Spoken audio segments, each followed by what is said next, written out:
நான் இந்த ஊர் பொண்ணு. நான் இந்த பகுதிக்கு எத்தனையோ முறை வந்திருக்கேன். நான் உங்க வீட்டு பொண்ணு. என்ன நீங்க தான் பாத்துக்கணும்.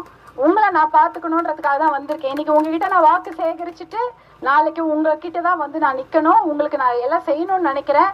ஏன்னா இந்த பகுதியில நான் பாக்குறதெல்லாம் ஒரே ஒரு விஷயம் தான், தண்ணியே இல்லை.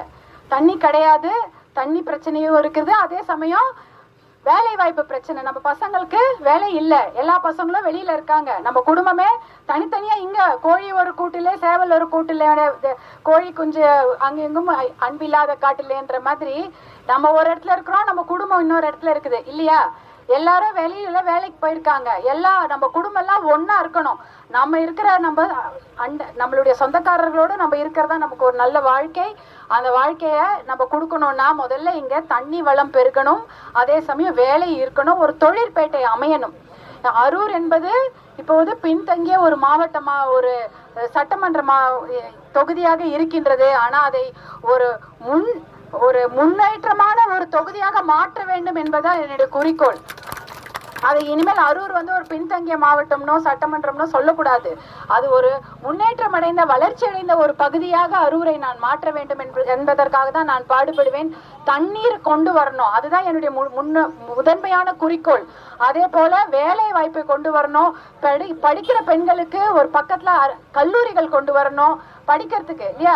நம்ம பொம்பளை பசங்க நல்லா படிக்கணும், வேலை செய்யணும், அவங்களுக்கு ஒரு பொருளாதார சுதந்திரம் இருக்கணும். அந்த பெண் கல்விக்கும் உரிமை கொடுக்க வேண்டும் என்பதற்காகவும் நான் பாடுபடுவேன். இதையெல்லாம் நான் நாடாளுமன்றத்துல டெல்லியில போய் சொல்லணும்னா நீங்கெல்லாம் எனக்கு ஓட்டு போடணும். எந்த சின்னத்துல ஓட்டு போடணும் உங்க எல்லாருக்குமே தெரியும். நீங்க தான் எனக்கு முதல்ல சொல்லி கொடுத்துட்டு இருக்கிறீங்க. மாம்பழம் சின்னத்துல நீங்க எனக்கு வாக்களித்து என்னை வெற்றி பெற செய்யுங்கள் என்று உங்களை தாழ்மையோடு கேட்டுக்கொள்கிறேன். ஏன்னா அப்படி பண்ணாதான் நம்மளால டெல்லிக்கு போய் இதெல்லாம் கேட்க முடியும்.